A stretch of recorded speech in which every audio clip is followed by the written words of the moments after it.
¿Habías notado que los objetos que exhibe Luthen en su galería no solo son tesoros invaluables, sino elementos estratégicamente seleccionados por la serie para representar recordatorios constantes de la lucha contra la opresión? ¿Cómo? Explícame. En el video de hoy nos vamos a adentrar en una de las locaciones más fascinantes que nos ha regalado no solo la serie Andor, sino la saga de Star Wars, la galería de Luthen Rael, una tienda de antigüedades en Coruscant que en realidad es un museo lleno de tesoros ocultos, guiños al pasado y pistas sobre el futuro de la galaxia. Rescataremos algunos de sus santos griales y lo vamos a relacionar con algunos otros personajes de la saga y a establecer algunas teorías muy locas de cómo esos elementos pudieron haber llegado ahí.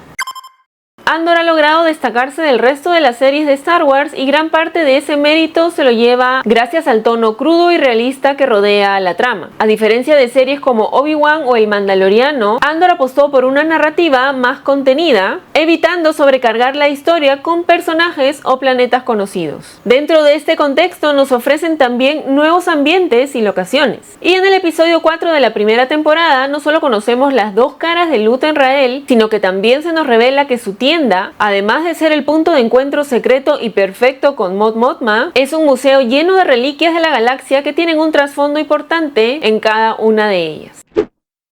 Uno de los objetos más llamativos sin duda de la tienda es esta reluciente armadura mandaloriana forjada en Beskar, un metal casi indestructible capaz de resistir desde disparos de blaster hasta golpes de sable de luz. Lo primero que se nos viene hoy por hoy a la mente cuando hablamos de mandalorianos es Din Djarin. No solo porque se ha convertido en uno de los personajes más queridos de la saga, sino porque su película se va a estrenar en 2026. Para esta época, Djarin era probablemente solo un niño, tal como lo vimos en la primera temporada de su serie. Él vivía con sus padres biológicos en el planeta Akbetina cuando sufrió un ataque y fue rescatado por un grupo de mandalorianos, y es así como adopta esta doctrina y es criado en Concordia. Es posible entonces que esta armadura pertenezca a uno de los llamados Hijos de la Guardia, una secta extremista que sigue el camino de Mandalore de forma casi religiosa y que fueron quienes rescataron a Mando. Ellos buscaban restablecer la fe antigua. Como lo vimos en la serie, Mando desconocía que vivía bajo esta doctrina y por eso es que se sorprende tanto al conocer a otros como Bo-Katan y sus guerreros, por ejemplo, quienes frente a él se retiran el casco sin ningún problema, mientras que él, por haberlo hecho, tiene que recorrer este camino y bañarse en las aguas vivas de Mandalore para ser redimido. El camino así es. Pero, ¿cómo puede haber llegado esta armadura a la galería? Vamos a hacer volar la mente un poco. Durante la época en que ocurre Andor, Mandalore ya ha sufrido múltiples conflictos. El Imperio ha saqueado el planeta y los mandalorianos están dispersos. El asedio de Mandalore ha dejado reliquias como armaduras de Beskar esparcidas por la galaxia. Esta en particular puede haber sido un artefacto rescatado del saqueo imperial de Mandalore y obtenida a través del mercado negro por esta red de contactos de Luthen. ¿Y qué nos quiere decir la serie a través de esta pieza? Pues que es la representación simbólica de la resistencia contra el dominio imperial y por eso mismo tiene un significado especial para él, como símbolo de una cultura guerrera que resistió hasta el final. Por lo que exhibirla en su galería no solo añade credibilidad a su fachada, sino que también funciona como un recordatorio silencioso del precio de la opresión imperial y de los pueblos que luchan por su libertad. El Calicori es una reliquia familiar sagrada para los Twi'leks de Ryloth, un objeto sutil pero cargado de historia que se transmite de generación en generación, pues cada miembro de la familia va tallando en él su legado. En Star Wars Rebels, Hera Syndulla tenía uno muy especial que fue robado por el gran almirante Thrawn al reconocer su valor simbólico. Luthen tiene uno en su tienda, lo que podría significar que también ha estado recolectando objetos sumamente personales, por lo que este podría haber sido producto de un robo. ¿Y cómo puede haber llegado a la galería? Este objeto, como dije, puede haber sido saqueado por el Imperio durante la ocupación a Ryloth y posteriormente rescatado o adquirido por Luthen a través de sus redes de contrabando y de inteligencia rebelde, incluso a través de un trato con algún ex oficial corrupto que huiría con objetos valiosos para luego venderlos. Una vez más, para Luthen esto es mucho más que un artefacto exótico, es una prueba tangible de la represión imperial y un símbolo de lo que está en juego. Él lo exhibe como arte, pero lo guarda como advertencia, pues representa a todos los pueblos oprimidos que ya no tienen voz, y lo motiva a seguir con su lucha subversiva. Por un lado, quizás jamás sabrá a qué familia perteneció, pero consciente de su legado lo conserva con respeto. Y quizás por otro lado, sí pudo haber conocido al Twi'lek, quizás un informante, un amigo o combatiente cuya familia fue asesinada durante una redada imperial, y Luthen decide conservarlo como forma de honrar su memoria. El Calicori no es solo una pieza decorativa, es un símbolo silencioso de identidad, memoria y resistencia. Perfecto para esta serie. Ya en los interiores de la galería, en lo que sería esta especie de almacén de inspección previo a la exhibición, se aprecian tanto holocrones Jedi como Sith. Estos dispositivos guardaban conocimientos secretos y eran accesibles solo para usuarios sensibles a la fuerza. Tras la ejecución de la Orden 66, es posible que Luthen haya conseguido estos artefactos a través de saqueadores. En el caso del holocrón Jedi, algún aprendiz del templo que logró escapar con alguno escondido o incluso antiguos estudiosos de la fuerza. Y en el caso del holocrón Sith, quizás algún inquisidor que cayó en combate y cuyo cargamento fue interceptado por rebeldes o dentro de alguna bóveda imperial. Para Luthen, poseer ambos holocrones no solo representa su vasto conocimiento del combate galáctico, sino también el equilibrio entre la luz y la oscuridad en su propio espacio y en su propio ser, pues Luthen no es ni un Jedi ni un Sith, pero no te olvides que actúa desde la oscuridad para preservar la luz.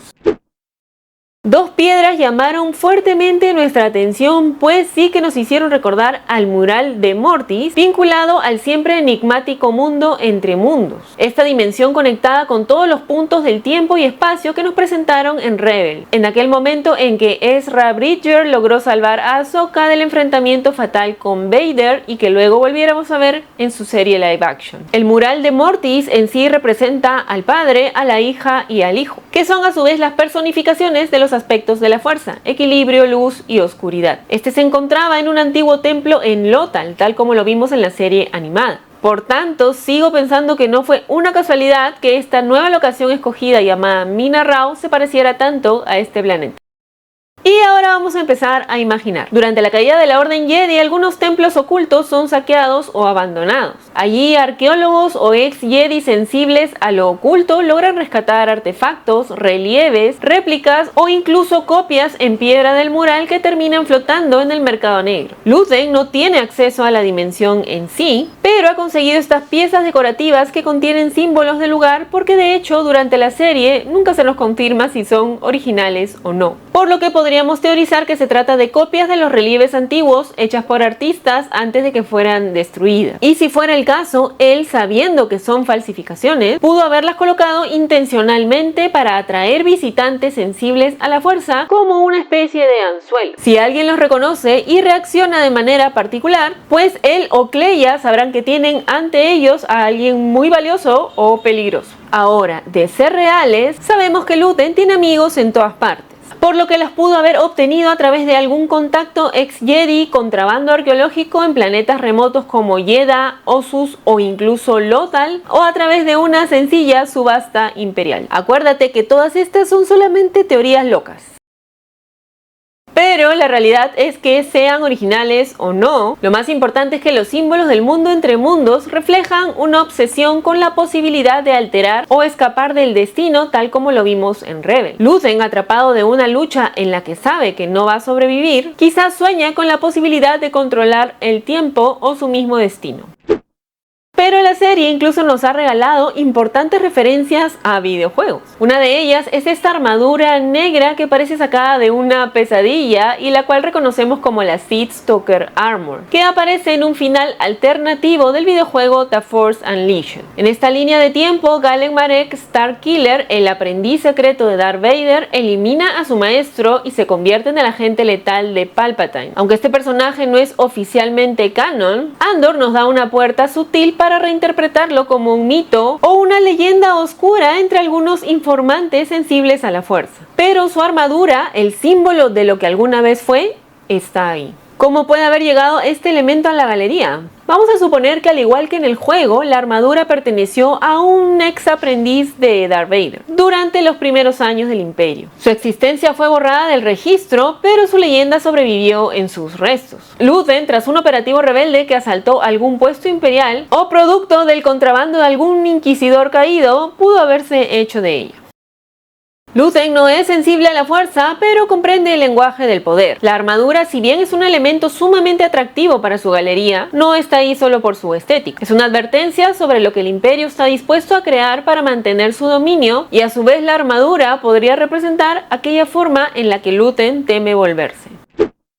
En el episodio 7 de la primera temporada podemos divisar una máscara muy particular, la de Plo Koon, o por lo menos una muy similar a la que él usaba. Plo Koon era un maestro Jedi respetado, miembro del Alto Consejo, conocido por su sabiduría, sentido de la justicia y con una conexión especial con Ahsoka Tano. Su máscara no solamente es emblemática por su diseño, sino porque permitía que Plo Koon, de la especie Kel Dor, pudiera respirar en ambientes con oxígeno. Pero de ser la de él, y considerando la forma como este personaje perdió la vida, ¿cómo pudo haber llegado a la galería de Luthen? Bueno, pues esta pudo haber sido recuperada en secreto por un clon que desobedeció la Orden 66, que sabemos los hubo, y enterró su propio cuerpo en Cali. Años después, este clon entregaría la máscara a una red de arqueólogos disidentes que a su vez la vendieron a Luthen.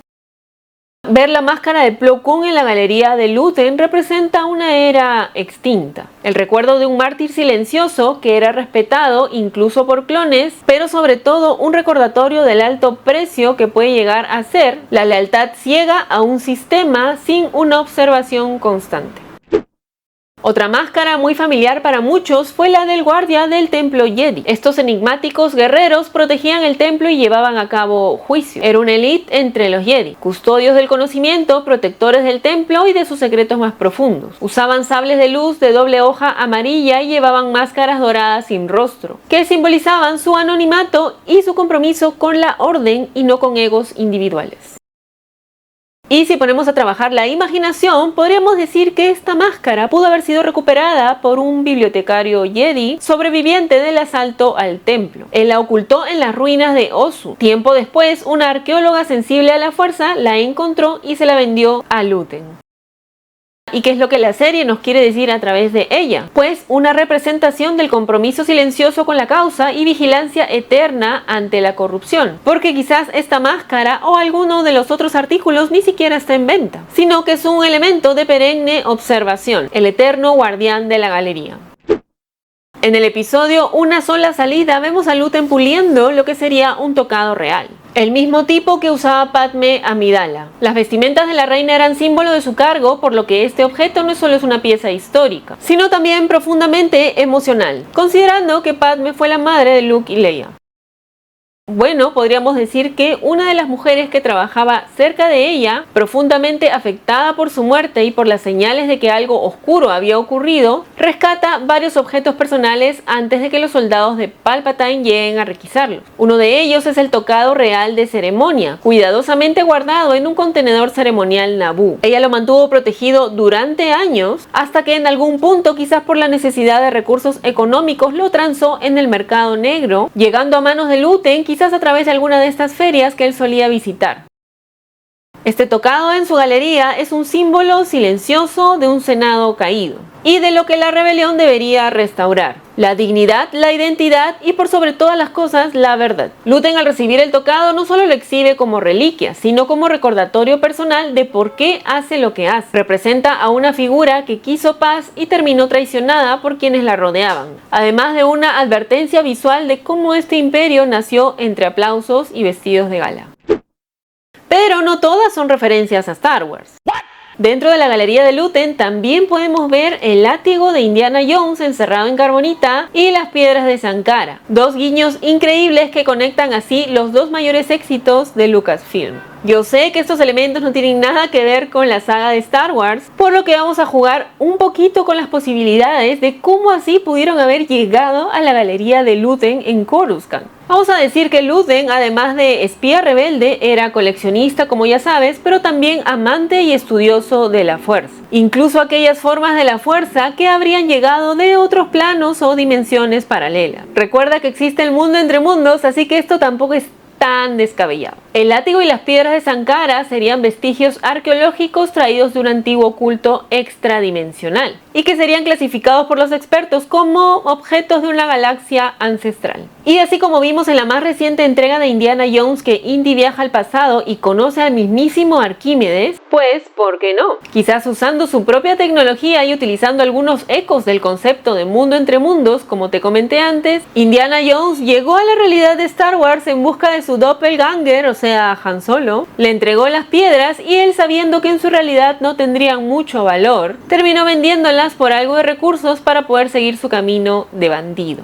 Pero si queremos aterrizar un poquito más en las razones reales de por qué esos elementos están ahí, está claro que este fue un homenaje directo a George Lucas, creador tanto de Star Wars como de Indiana Jones. Pero no es algo gratuito o forzado, pues remite el espíritu compartido entre ambas sagas: exploración, resistencia contra el poder opresivo y búsqueda de lo sagrado perdido. En un nivel 2.0 podríamos decir que tanto el látigo como las piedras viajaron extradimensionalmente, de un universo cinematográfico a otro. Y Luthen de alguna forma lo recibió, pero como no sabe qué valor asignarles, pues por ahora están en el almacén. Quiero que me dejes en los comentarios algunos de los objetos que no mencioné en este video. ¿Qué te parecieron estas teorías locas de cómo esos tesoros llegaron ahí? Y además cuéntame si quieres que haga una segunda parte, porque hubieron varios que se quedaron fuera. Dale like al video si te gustó y suscríbete al canal porque estamos compartiendo contenido todas las semanas.